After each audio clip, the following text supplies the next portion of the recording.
Hello, જય શ્યામ, જય ઠાકોર.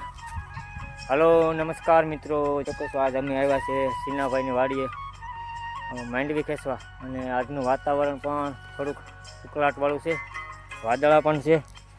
હવે આ લગભગ ગીરના 4 મગફળી છે. નમસ્કાર હરિભાઈ. એકાદો પાથરો ઉપાડો તો કેવો મગફળીમાં તમારે ફાલ છે? આ પાથરો ઉપાડ્યો હતો ગિરનાર 4. સારી મગફળી છે. 5મા મહિનાનું વાવેતર છે ને? હા, 5મા મહિનાનું 13-14 તારીખમાં વાવેતર કરેલ છે. આમાં પાયામાં કયું ખાતર આપ્યું હતું? પાયામાં ડીએપી. પછી ઉપરથી કાંઈ 05273 કે એકવાર આપ્યું હતું. એકવાર. પછી ફૂગનાશક. બીજું કાંઈ કાંઈ કરેલું? નહીં, બીજું કાંઈ નથી. તો ભગવાને ભરપૂર ફાલ આપ્યો.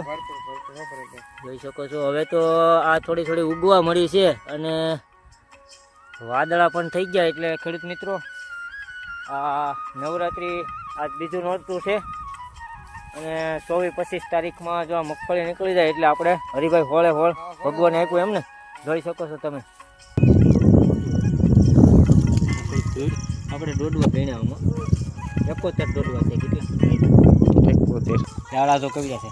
અહીંથી લઈને ગોઠવાના છે લઈને સુધી અહીંયા પૂગે. માંદડીનો ઢીગલો, દોડવાનો ઢીગલો. હે?